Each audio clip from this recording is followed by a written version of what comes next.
Dipersembahkan oleh Susu Steril 7 Kurma. A'udzu billahi minasy syaithanir rajim. Bismillahirrahmanirrahim. Dzalika bi annallaha huwal haqqu wa annama yad'una min dunihil batil wa annallaha huwal aliyyul kabir. Shadaqallahul azim. Aku berlindung kepada Allah dari godaan syaitan yang terkutuk dengan menyebut nama Allah yang Maha Pengasih lagi Maha Penyayang. Demikianlah karena sesungguhnya Allah, Dialah Tuhan yang sebenarnya, dan apa saja yang mereka seru selain Allah adalah batil. Dan sesungguhnya Allah, Dialah yang Maha Tinggi, Maha Besar. Maha benar Allah dengan segala firman-Nya. Allahumma arhamna bil Quran. Surat Luqman ayat 30. Oke, baik. Kita sapa pemirsa dulu ya. Assalamualaikum warahmatullahi wabarakatuh. Waalaikumsalam warahmatullahi wabarakatuh. Pemirsa Metro TV yang dirahmati Allah dimanapun Anda berada, yang insya Allah selalu dirahmati oleh Allah Subhanahu wa Ta'ala, selalu penuh keberkahan dan semangat santap sahur ditemani dengan keluarga Ustaz Taufikur Rahman di acara kesayangan kita, Asmaul Husna. Alhamdulillah. Dan kita akan mengkaji insya Allah seperti apa yang tadi kakak sudah bacakan, surat Luqman.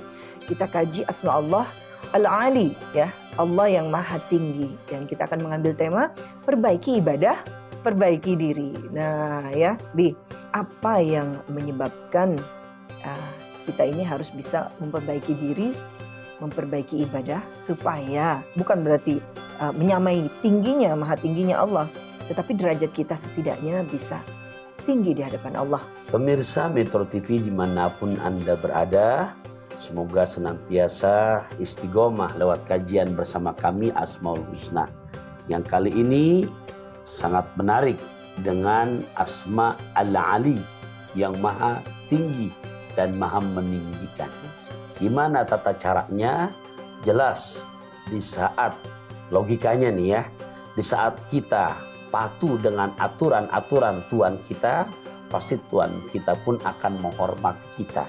Itu aturan main di dalam kita satu pekerjaan dalam satu instansi.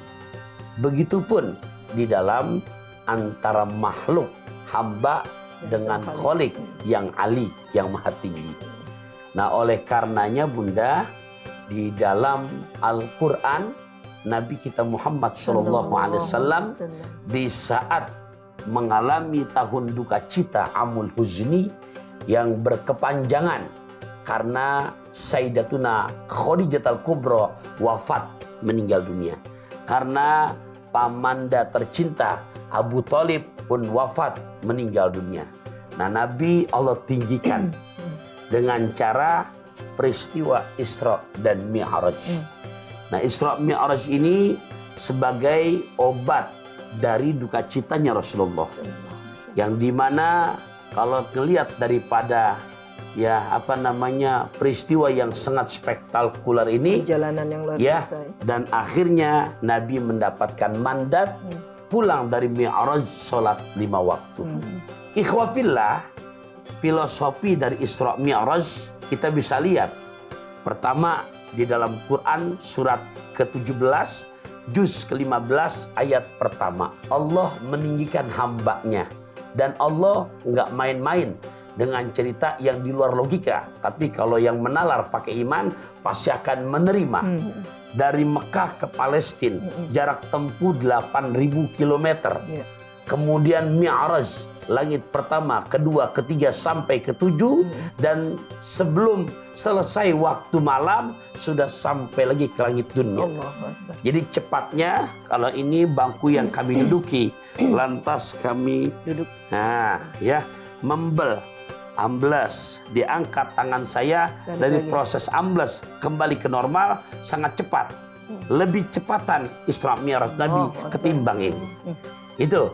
Buat Allah nggak mungkin, karena Allah maha tinggi. Iya. Nah, oleh karenanya di saat bagaimana kita ingin meninggikan derajat kita di hadapannya, yang paling utama adalah betul-betul kita mematuhi menjadi hamba-hambanya yang istiqomah untuk melaksanakan, mendirikan perintah sholat 5 waktu. Bahasanya kalau dalam panggilan adzan, hayya 'alas sholah, baru hayya 'alal falah.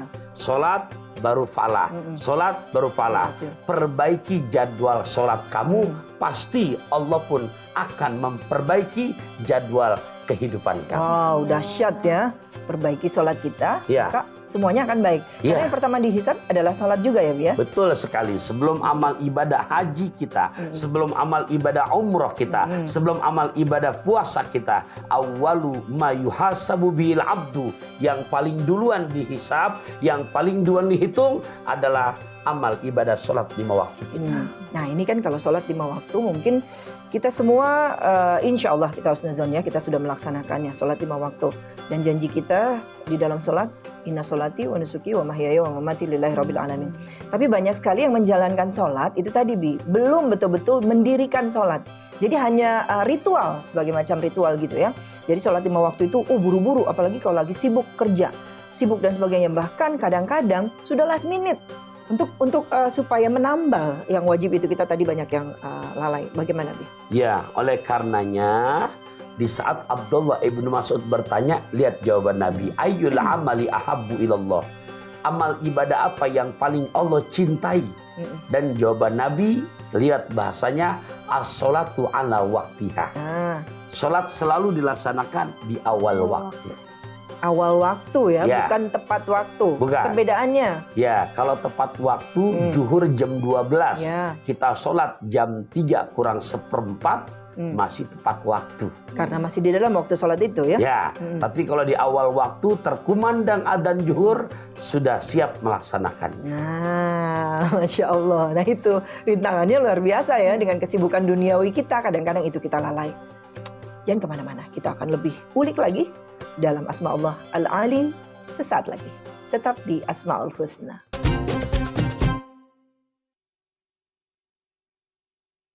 Dipersembahkan oleh Susu Steril 7 Kurma.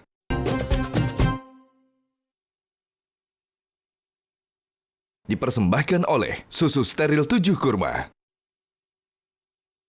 Tadi Abi tengah membahas salah satunya adalah ketika kita memperbaiki sholat kita, maka Allah akan memperbaiki kehidupan kita. Otomatis itu ya, karena memang yang pertama kali dilihat sholatnya dulu. Nah ini tadi Bi, masalahnya di dalam kehidupan kita ini, manusia ini kadang disibukkan oleh urusan duniawi. Yang takut kehilangan tender lah, takut segala macam, bahkan hal kecil. Sinetron misalnya, gara-gara iklan, sampai rela gitu ya, nungguin. Atau kadang lagi sholat sampai nggak khusyuk. Iklannya udah kelar apa belum? Itu banyak Bi. Gimana nih supaya ada tips khusus atau ada nilai khusus selain sholat 5 waktu yang biar kita tuh bisa tinggi derajat? Jadi dari 24 jam ada 5 waktu yang wajib kita laksanakan. Ya. Tapi dari 24 jam ini ada waktu-waktu yang istilah pertelevisian ini jamnya jam mahal, prime time ini. Ya, mana itu? Nah ini nggak boleh kita abaikan. Di saat kita betul-betul manfaatkan dan maksimalkan, maka insya Allah jawabannya Allah makin tinggikan derajat kita. Amin, amin. Ya ini buat semuanya tanpa terkecuali. Di Quran surat ke-17, juz ke-15, ayat 78 dan 79. A'udzu billahi minasyaitonir rajim. Bismillahirrahmanirrahim. Aqimis sholata liduluki syamsi ila ghosakil laili wa qur'anal fajr. Inna qur'anal fajri kana masyhuda. Wa minal laili fatahajjat bihi nafilatan lak asa ayyab'asaka rabbuka maqamam mahmuda. Dirikan oleh kamu akan sholat 5 waktu. Ada zuhur, ada asar, ada maghrib, ada isya, dan betul-betul jaga waktu subuh karena di waktu subuh disaksikan oleh para malaikat. Spesial. Nah, sebelum subuh ada waktu yang namanya sepertiga malam. Di ayat ke-79 Nabi mencontohkan Allah betul-betul memerintahkan hendaknya kamu bangun. Buat diri Nabi melaksanakan ini hukumnya fardu ain. Tapi untuk kita hamba-hambanya hukumnya sunnah muakkadah. Sunnah yang dibangetkan. Dan ini Nabi nggak pernah tinggalkan untuk menjaga sepertiga malam. Adanya Siti Aisyah memberikan pengakuan karena Nabi sallallahu alaihi wasallam yaqumu minal lail hatta tatafattara qadamaihi. Adanya suamiku kalau sudah bangun malam buat ibadah sampai kedua telapak kakinya pada bengkak. Ini hadisnya sahih. Nah, ikhwafillah buat kita hamba-hambanya di saat mau mengikuti sunnah yang Nabi contohkan, lebih-lebih di waktu sepertiga malam, di waktu sebelum datangnya subuh, janji Allah di akhir ayat ke-79, niscaya Allah tempatkan kamu di derajat yang terpuji. Allahu Akbar. Kalau niscaya itu pasti, bukan insya Allah lagi ya. Jadi janji Allah bersifat pasti.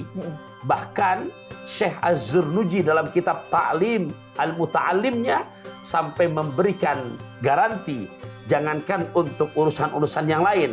Di saat kita bisa mendawamkan sepertiga malam untuk qiyamul lail, memperbanyak munajat dan ibadah kepada Allah, man sahirul layal faqad farihan nahar. Siapa yang bisa menjaga di waktu sepertiga malamnya dipakai untuk ibadah kepada Allah, pasti di siang harinya dia punya hati penuh dengan ketentraman dan kenyamanan. Allahu Akbar.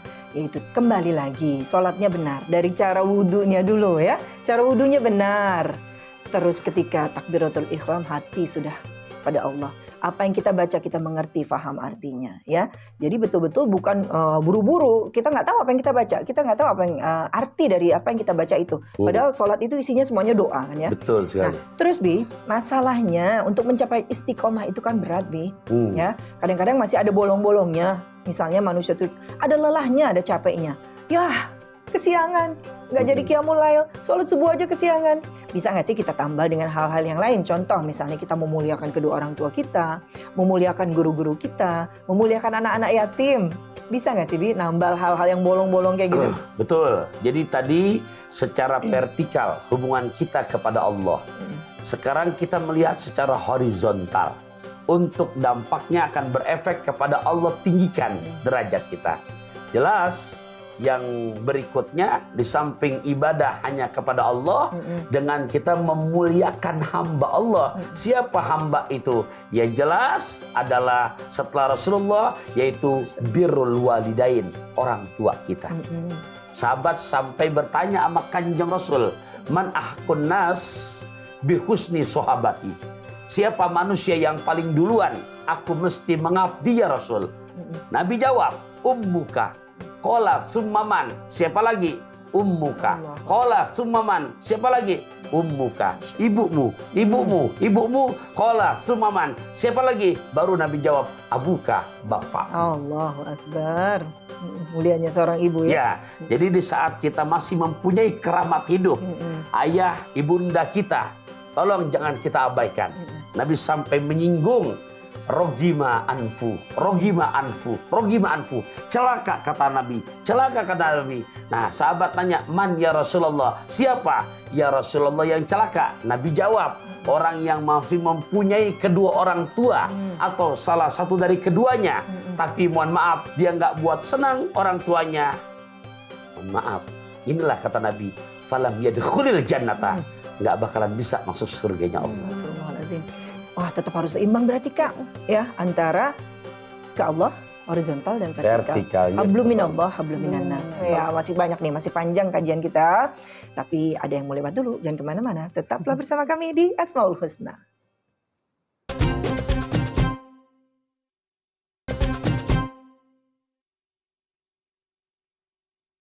Dipersembahkan oleh Susu Steril 7 Kurma. Kakak, lagi sibuk apa sih? Dari tadi serius banget liatin handphone. Ini loh Bun, kakak lagi ngecek tugas-tugas kuliah kakak. Ternyata banyak banget nih. Nah, berarti kakak lagi banyak kegiatan kan? Makanya jangan lupa untuk jaga kesehatan, terutama di bulan suci Ramadan ini. Karena nutrisi di dalam tubuh kita itu harus tetap dijaga, supaya daya tahan tubuh kita nggak gampang drop. Iya bener Bun, kita harus mengkonsumsi apa ya biar tetap seger dan fit gitu loh badannya. Yang paling penting itu bersyukur, Kak. Bersyukur? Bersyukur apa nih, Bi? Beri susu 7 kurma. Nah, ini dia susu steril 7 kurma. Untuk Abi dan Kakak, baik untuk menjaga daya tahan tubuh selama berpuasa. Susu steril 7 kurma ini baik untuk jalani puasa karena nutrisi susu steril aja udah bagus, apalagi kalau ditambah dengan nutrisi buah kurma. Jadi double khasiatnya. Wah, betul itu, Bi. Yuk kita minum. Ayo, Bi, ambil Kakak. Bismillahirrahmanirrahim. Bismillahirrahmanirrahim.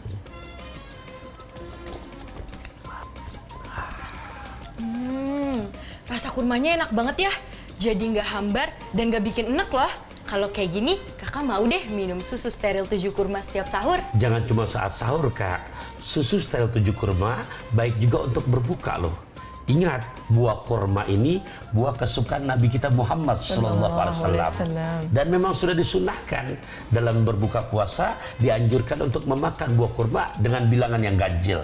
Sebagaimana Nabi bersabda, "Man tasabbaha bisab'i tamaratin ajwatan lam yadurruhu dalikal yaum summun wala sihrun."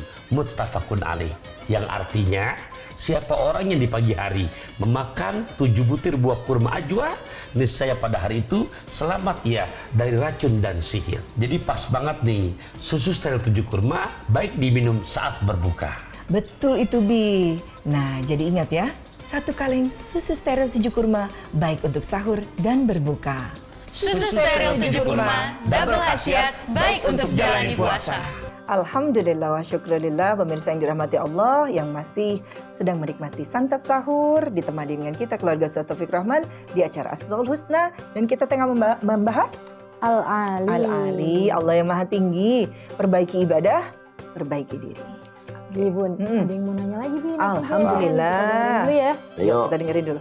Assalamualaikum Ustadz, saya Putri. Saya mau bertanya, jadi saya ini pengen istiqomah Ustadz untuk memperbaiki ibadah saya. Tapi kadang tuh rasa futur suka datang gitu, kayak suka males, enggan berbuat hal baik. Nah, kira-kira gimana sih caranya biar rasa itu tuh, rasa futur itu bisa hilang? Terima kasih Ustadz.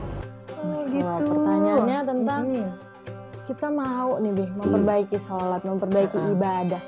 Ya, tapi namanya manusia, Bi, suka datang sifat malas, futur, gitu, Bi. Gimana sih cara nyikapin sifat malas ini, sikap futur ini, Bi? Supaya tetap istiqomah ya. Iya, kakak pertama memang malas ini termasuk penyakit ya. Jadi Nabi pun sampai berdoa. Nah ini doanya perlu kita amalkan dan kita minta kepada Allah supaya berlindung daripada Allah dari penyakit sifat malas tadi. Doa yang Nabi ajarkan, Allahumma inni a'udzubika minal hammi wal hazan wa a'udzubika minal jubni wal bukhli wa a'udzubika minal ajzi wal kasali wa a'udzubika min ghalabatid daini wa qahrir rijal. Allahumma inni a'udzubika minal hammi wal hazan. Ya Allah, aku berlindung padamu, jauhkan kepadaku sifat hammi wal hazan, sifat gundah, gelisah dan selalu duka cita. Minal ajzi wa minal Allahumma inni a'udzubika minal hammi wal hazani wa a'udzubika minal ajzi wal kasali, daripada sifat lemah dan malas ya. Jadi diajarkan dalam doa ini Nabi kepada kita supaya terlindung daripada sifat malas. Sampai di ujungnya min golabatid dain wa qahrir rijal. Ya Allah, selamatkan aku dari sifat terlilit utang dan digagahi orang. Di apa ya namanya ya? Direndahkan atau di apa sih? Apa tuh? Nah, digagahi itu maksudnya. Ya, dikena hipnotis, ketipu, ya itu maksudnya. Oke, berarti harus dihafalkan. Kakak udah hafal? Insya Allah. Ya. Oke, Bi. Nih, untuk naik derajat yang tinggi, ini kita udah rajin ibadah, sholatnya udah bener. Tapi ibarat orang mau naik kelas, itu ujian malah makin-makin, Bi. Semakin orang itu dekat kepada Allah, ujiannya terus aja. Gimana ya supaya kita tuh yakin bahwa ini tuh ujian untuk kita naik kelas gitu. Iya dong, karena dalam bahasa Quran di surat ke-29, juz ke-20 ayat 2 dan 3 Allah menyinggung ahasiban nas ayyutraku ayyakulu amanah wa hum la yuftanun. Apakah Anda menyangka kalian beriman kepada Allah sebelum Allah menguji keimanan kamu? Walaqad fatanna alladziina min qablihim, dan banyak telah celaka sebelum kamu, ya, maksudnya diuji ya kepada mereka supaya Allah mengetahui mana yang benar-benar beriman, mana yang sebatas kamuflase. Allahu Akbar. Iya, banyak juga ya yang ketika betul-betul kita ingin hijrah. Hijrah itu kan benar-benar pengen kita kafah Islamnya. Meninggalkan semua yang kita tadinya nggak tahu, jadi karena kita belajar, kita sering ngaji, akhirnya kita tahu memperbaiki diri itu tadi kadang-kadang jadi membuat down kadang-kadang ya. Kenapa ya kita makin sering ibadah, kok malah makin sulit rezekinya nih, diulur-ulur sama Allah yang nggak jadi. Supaya menguatkan hati kita atau misalnya untuk seorang yang sudah berilmu nih, aduh juga jangan salah, yang sudah berilmu, contohnya para ustadz, ujiannya banyak, ya kan Bi? 2 ayat dalam Al-Quran semoga menjadi pegangan buat kita. Pertama di dunianya di surat Fussilat ayat ke-30 sampai ke-32. Innalladzina qalu rabbunallah summastaqamu tatanazzalu alaihimul malaikatu alla takhafu wala tahzanu wa abshiru bil jannati allati kuntum tu'adun. Nahnu awliyaukum fil hayati dunya wa fil akhirah walakum fiha ma tashtahihi anfusukum walakum fiha ma tad'un nuzulan min ghafurir rahim. Orang yang sudah mengatakan dia berilmu, dia berilman, dia ikhlas, lantas dia istiqomahkan. Jadi jangan pernah punya sifat pesimis dengan kondisi materi yang mungkin Allah uji kepada kita, lantas jadi mengendorkan semangat kita untuk istiqomah. Dan di saat kita dipacu terus, seraya berseru di hati kita para malaikat. Kamu jangan takut, kamu jangan bersedih, dan berbahagialah dengan surga yang Allah telah janjikan. Dan di situ Allah langsung memberikan backingan. Akulah pelindung kamu, baik di dunia maupun kelak di akhirat. Apa yang kamu pengen di dunia, Allah berikan. Nah ini di saat kita sudah mampu kepada fase istiqomah. Dan di saat wafatnya pun Allah berjanji di surat Al-Ahqaf ayat ke-13 dan 14, mereka bukan masuk surga, tapi langsung, bukan dimasukin ke surga, tapi langsung ulaika ashabul jannah. Mereka penghuni surganya Allah. Amin. Nih, surga itu kan katanya mahal ya. Mahalnya padahal sebetulnya karena kita melupakan sifat malas, maka itu akan menjadi kunci surga sebetulnya.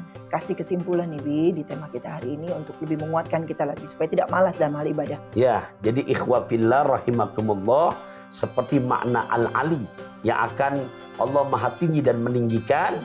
Oleh karenanya di surat An-Nur ayat ke-51, yuk di saat kita sudah yakin tidak keluar dari kode agama, 2 kata, sami'na wa ata'na. Di saat bisa begitu, Allah berjanji wa ulaika humul muflihun. Mereka adalah orang-orang yang beruntung. Amin. Jadi bahasa pantunnya ada rengginang, ada jamu, pagi-pagi buat tetamu.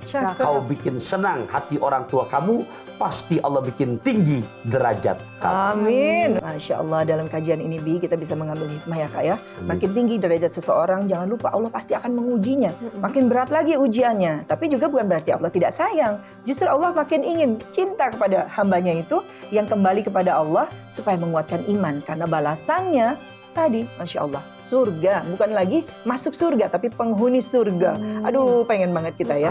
Saling mengingatkan ya Bi ya. Kakak juga, karena kita makhluk yang selalu lupa. Juga pemirsa, jangan pernah lupa untuk saling mengingatkan. Insya Allah. Karena Allah itu maha tinggi. Jangan lupa perbaiki sholat kita. Perbaiki sholat kita, perbaiki sholat kita. Karena as-sholatu tanha anil fahsya iwal munkar. Insya Allah kita akan kembali lagi di kajian berikutnya dengan tema yang berbeda. Masih di acara kesayangan kita Asmaul Husna bersama keluarga Ustadz Taufikur Rahman. Hanya di Metro TV. Selamat menjalankan ibadah puasa.